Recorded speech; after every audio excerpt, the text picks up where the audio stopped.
Oke. Terus aku dapat informasi kalau kamu itu selama 2 tahun bisa dapat 11 properti. Itu gimana ceritanya? Nah, jadi kan banyak orang tuh mikir nih, kalau Hmm. misalkan main di properti sebenarnya tuh modalnya butuh yang besar banget gitu Ya. kan.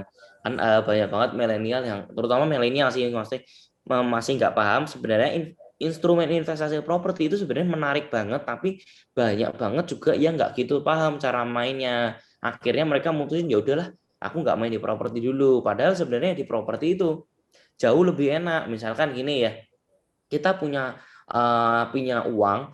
Misalkan untuk membeli harga aset dengan harga 1M, Hmm. kita butuh DP itu 20%. Atau kalau kadang-kadang ada yang cuma 10%. Itu berarti berapa? Cuma 100 juta aja kita bisa membeli harga aset dengan harga 1M. Nah, uang yang kita masukin itu 100 juta, harga asetnya 1M. Tapi kalau ada kenaikan kenaikan harga properti, naiknya itu dari 1M ini. Kalau misalkan tahun depan harga propertinya jadi 1,1M, modal kita 100 juta, keuntungannya itu juga 100 juta, berarti returnnya kita tuh bisa 100%.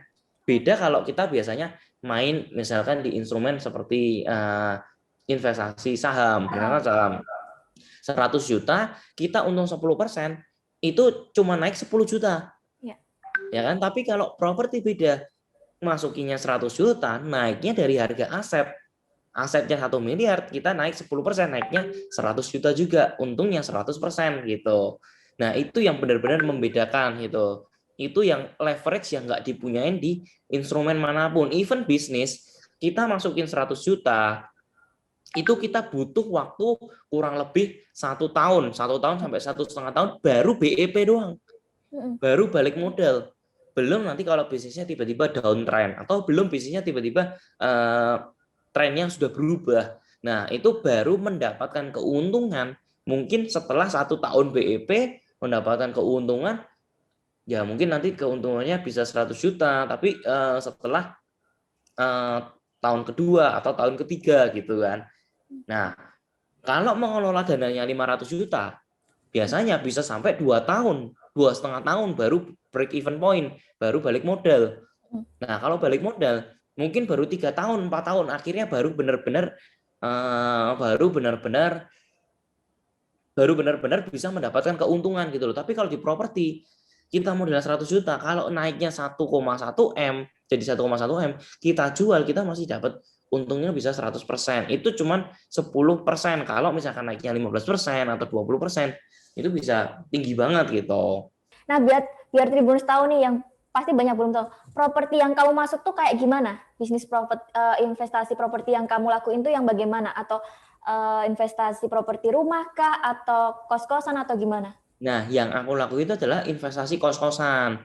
Jadi gini kan, nanti pasti banyak tribuners juga pasti bingung nih, loh kok 100 juta ada kenaikan 10% jadi 1,1. Lah sekarang yang bayarin cicilan itu siapa? Karena kan pinjam bank pasti kan.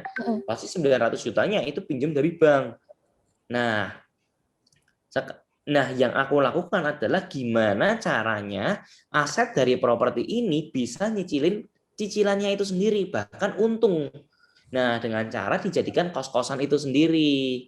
Nah, di kos-kosan itu sendiri sama sekali nggak ribet, Kak. Jadi maksudnya kalau aku udah jadiin itu kos-kosan, 10 kamar, 15 kamar. Nah, kos-kosannya itu bisa nutupin cicilannya. Jadi setiap bulan yang nutupin cicilannya itu adalah kos-kosanku, dan aku dapat keuntungan marginnya dari sana sedikit-sedikit gitu.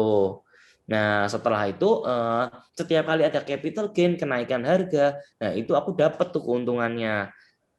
Oke. Padahal cashku cuma 100 juta, 200 juta gitu. Jadi kecil-kecilan lah, kecil-kecilan sebenarnya cashnya untuk kecil yang dikeluarin, tapi dapat returnnya bisa gede banget, bisa 100%, 200% gitu.